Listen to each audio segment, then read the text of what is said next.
એને એટલું કીધું કે ગુરુ તમે આ તમારો જે લવર રાખ્યો છે, કાલે એને જે દીકરો દર્શાવ્યો મિહિરને, એ કોઈ દીકરો નથી. એની ઇન્સ્ટા આઈડી ચેક કરીને જોઈ લેવાનું.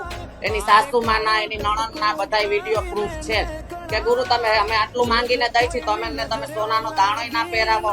તો કે મારો મિહિર પહેલા પછી તું. બસ આ વસ્તુથી મને નારાજગી થઈ એટલે મેં એને કીધું કે તમે તમારી રીતે. કાંઈ આ જમાનામાં એવું કાંઈ રહ્યું જ નથી કે ઓળખ કિન્નરો બતાવી શકે.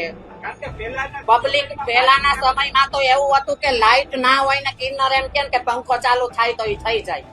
અત્યારે ભાઈડાઓ કરવાના શોખ છે એટલે સત બધું વયું ગયું છે.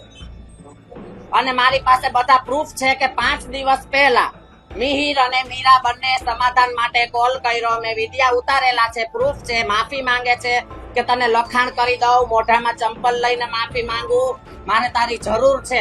અને મેં જો એ વસ્તુની સમાધાન કરવાની ના પાડી ને એટલે એની મારી માથે આવા ખોટા આક્ષેપો કર્યા છે. તો મેં એને એટલું કીધું કે ગુરુ તમે આ તમારો જે લવર રાખ્યો છે, કાલે એને જે દીકરો દર્શાવ્યો મિહિરને, એ કોઈ દીકરો નથી. એની ઇન્સ્ટા આઈડી ચેક કરીને જોઈ લેવાનું.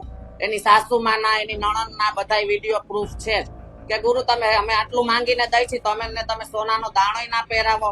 તો કે મારો મિહિર પહેલા પછી તું. બસ આ વસ્તુથી મને નારાજગી થઈ એટલે મેં એને કીધું કે તમે તમારી રીતે. કાંઈ આ જમા